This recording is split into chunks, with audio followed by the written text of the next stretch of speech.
This episode of The Deep Dive is brought to you by Mindful Moments. Nourish your mind on the go. A series of AI-narrated meditations designed to feed your intellect and challenge conventional wisdom. Yes. Each bite-sized episode is packed with thought-provoking ideas, surprising facts, and insightful analysis, all designed to spark your curiosity and expand your understanding of the world. What if all our squeamishness about death, all that discomfort, is actually holding back scientific progress? Interesting thought. Like, how much do we not know simply because we just don't want to think about what happens to our bodies, afterward? It's fascinating, isn't it? That discomfort, Yeah. How deeply ingrained it is, across cultures, history, you name it. Yeah. And Mary Roach really dives into that head on. Oh, yeah, in Stiff, right? Exactly, Stiff. The Curious Lives of Human Cadavers. She kind of takes us on this journey through all these surprising ways that cadavers have helped us understand the human body, even centuries ago. Okay, so way back when? What were we talking? Well, Roach starts with the history of anatomy. It's pretty gruesome, actually. Okay, somehow. Just imagine the lengths people went to get bodies to dissect. Okay, like what? We're talking grave robbing, seriously. Body snatching. Wow. It was a real thing. Shows you how essential these bodies were for early medical education. I guess so, if they were willing to break the law. Right. Huge risk. And it's such a contrast to today, right? Where people willingly donate their bodies to science. Yeah, that's true. I've actually thought about doing that myself. It's pretty amazing, that shift, in public perception. That's a whole other story. Yeah, for sure. But it makes you think, even today, we have these rituals, these ways of dealing with death that are kind of, I don't know. Go on. Like open casket funerals, for instance. Yeah. All that embalming, it's all about making the body look lifelike. Right. Like we're almost in denial about death, even as we're using it to advance knowledge. That's a profound point. Embalming definitely helps with closure, for families who are grieving. Yeah. But it also speaks to that desire you mentioned to preserve the illusion of life, even if it's just temporary. Yeah. But Roach doesn't shy away from the science of it all either, right? Like the actual decomposition. Oh, absolutely not. She gets into the nitty-gritty, all the stages of decay. And let me tell you, it's not for the faint of heart. No, I bet. I can imagine. But even in that, the decomposition, there's information to be learned. Oh, tons. Forensic scientists, for example, they use that knowledge, to figure out time of death and stuff. Crucial details for investigations. So even in death, the body's still talking, in a way. It is. Revealing secrets, solving crimes, even preventing accidents. Which brings us to something else. Crash testing. Ooh, yeah. That's where cadavers have played a role that most people don't really think about. Absolutely. Unsung heroes, in a way. It's a little morbid to think about, but those early crash tests, I was shocked to learn they actually used live volunteers. They did, I know, right? Talk about bravery, pushing the limits. But obviously there were limitations to using living subjects. Right. You need someone, or rather something, that can handle those extreme forces. Someone who, won't feel the pain. And that's where cadavers came in. Exactly. Necessary, but not something we like to dwell on. And it wasn't just cars, right? Like planes, too. Yeah. Oh, yeah. Aviation safety as well. Understanding crash impact. Improving aircraft design. All thanks to, Yeah. Morbid problem solving. That's one way to put it. Learning from these tragedies to prevent future ones. But sometimes it goes beyond just the physical. What do you mean? Well, think about the age-old question. Where does the soul reside? Okay, yeah. Scientists were doing experiments on cadavers, trying to reanimate them. To figure out about the soul? Yeah. To prove its location, whether it was in the heart or the brain. Wow. Sounds crazy now, but it shows how we've always been grappling with these mysteries. Life and death, Yeah. We still are, I guess. Oh, absolutely. And those mysteries, they led to some pretty wild experiments. Did you know Thomas Edison thought he could build a machine to talk to the dead? Seriously? Yeah. Like a scientific Ouija board or something? Basically, it just shows, that fascination with what happens after we die. And even though Edison's spirit phone never actually worked, it's interesting to think about that line between science and spirituality. Kind of like what channels like Mindful Moments on YouTube are doing now. They use AI to analyze audiobooks, all sorts of stuff. Philosophy, science, really gets you thinking. So you're saying even brilliant minds get caught up in these big questions. Oh, absolutely. But that questioning, that's what pushes boundaries. Makes sense. And speaking of pushing boundaries, we should talk about organ transplantation. Okay, yeah. I mean, think about it. Someone's death can actually give life to another person. It's incredible when you think about it. It is, and Roach really explores that, the impact, even the psychological effects some recipients experience. Like what? Well, some people, they feel like they've inherited traits or memories from the donor. Really makes you think, like how much of who we are is really, tied to our physical body. That's a big question, right? Really makes you think about what it means to be human. But Roach also gets into some, well, less conventional uses of cadavers, let's say. Oh, you mean like medicinal cannibalism? Yeah, exactly. It might seem shocking now, but eating human remains, like for health benefits, it was actually pretty common. I mean, we've all heard of mummy powder, right? Right, but Roach goes, deeper. People use everything. Human fat for rheumatism, even drinking urine for diabetes. Whoa, seriously? Urine? Yeah, it's wild, right? But it shows you how desperate people were. Dealing with illness, they'd try anything. I guess when you're that desperate, you don't think straight. Exactly. And back then, the effectiveness, it was all based on folklore and stuff, not real science. So just because it's traditional doesn't mean it works or that it's safe. Good point. Speaking of questionable practices, Roach also looked into those rumors about restaurants serving human flesh. Oh, yeah, right. I remember that. Dumplings will never be the same.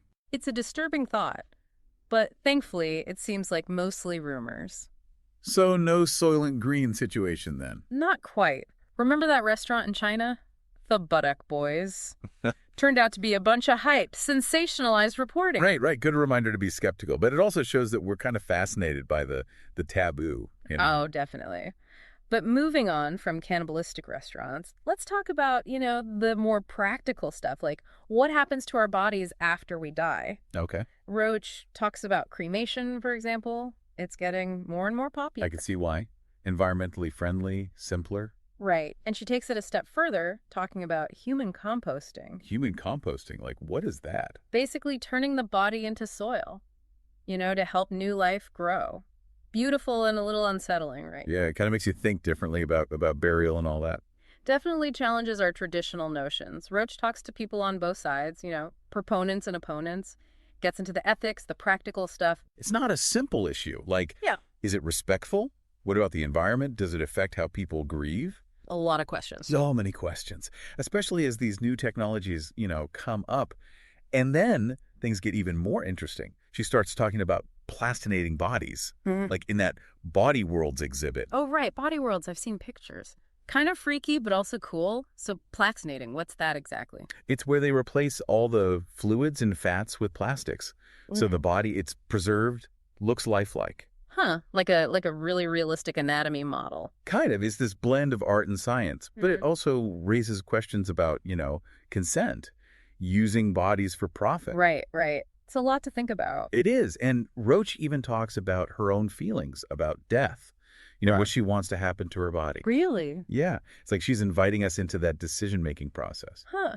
I like that. Makes it more personal.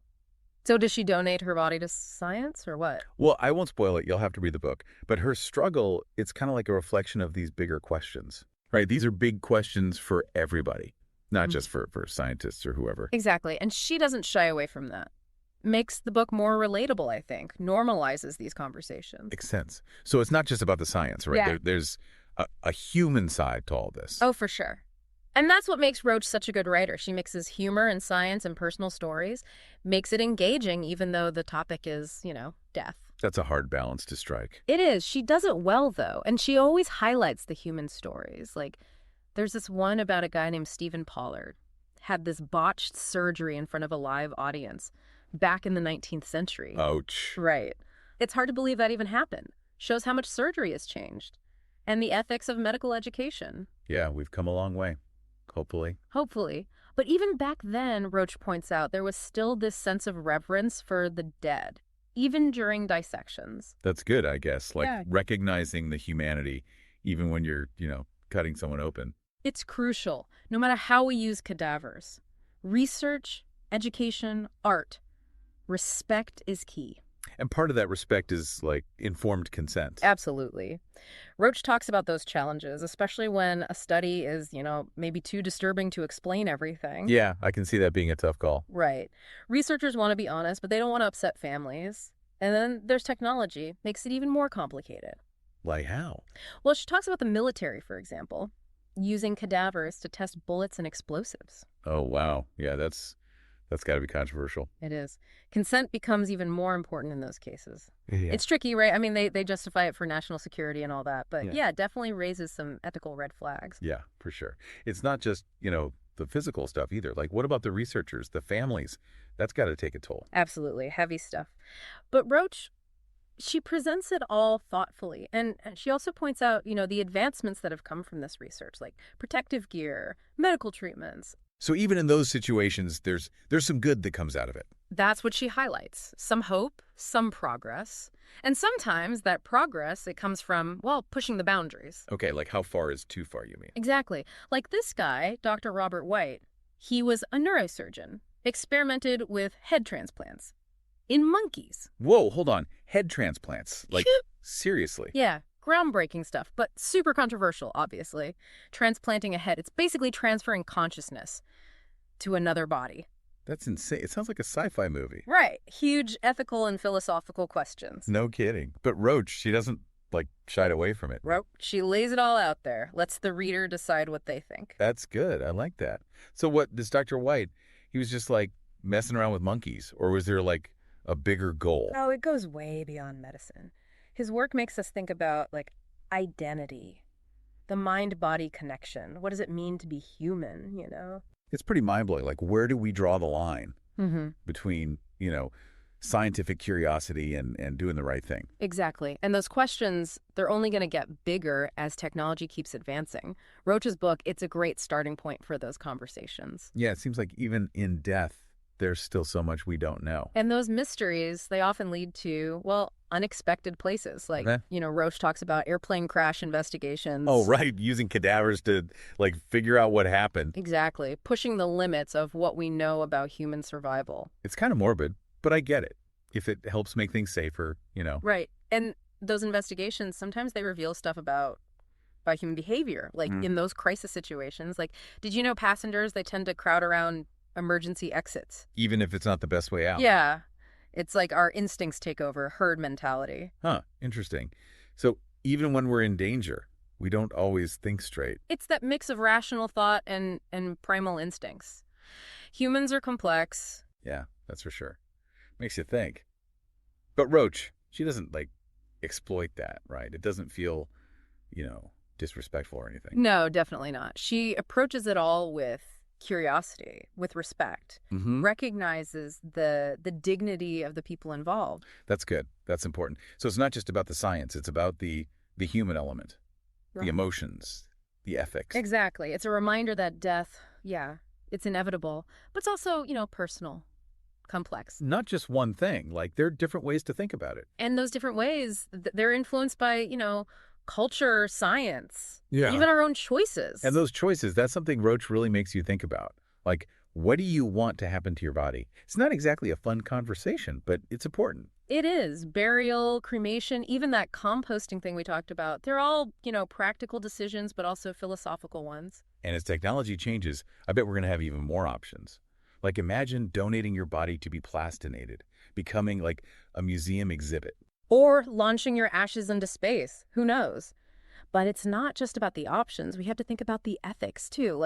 Who owns our bodies after death? What about consent? Big questions. Death is this whole new frontier Mm-hmm. for science and for ethics. Exactly. And Roach's book, it's a great way to start exploring that frontier. It reminds us that death, it can be scary, but it's also, fascinating. So, big picture, what have we learned? We've gone from ancient burials to modern body farms, all these different ways humans deal with death. We've seen how cadavers, they've helped us understand so much about science, about medicine, even about ourselves. And it's made us think about our own mortality. The choices we want to make about our own bodies. Yeah, it's challenged us. Like, what if our discomfort with death, what if that's actually holding us back? What if Mm. we could learn even more by embracing it? That's a pretty powerful thought. This whole deep dive has been eye-opening. It makes you realize that death, it's not just an ending. It could be, a beginning too, a way to learn and grow. And even, yeah, even a little bit funny sometimes. It is. And if you're interested in learning more, Mary Roach's Stiff, it's a great place to start. Really fascinating and surprisingly funny. It'll change how you think about death, I guarantee it. I'll definitely check it out. Yeah. So for everyone listening, if you like these deep dives, the kind that make you think, check out the link in the show notes. More deep dives, more thought-provoking topics. We like to keep those brain cells working. Exactly. Thanks for joining us on this journey into, the curious lives of human cadavers. Don't forget to subscribe and share this episode with your friends, the ones who love a good brain teaser. Keep those critical thinking caps on, and we'll see you next time.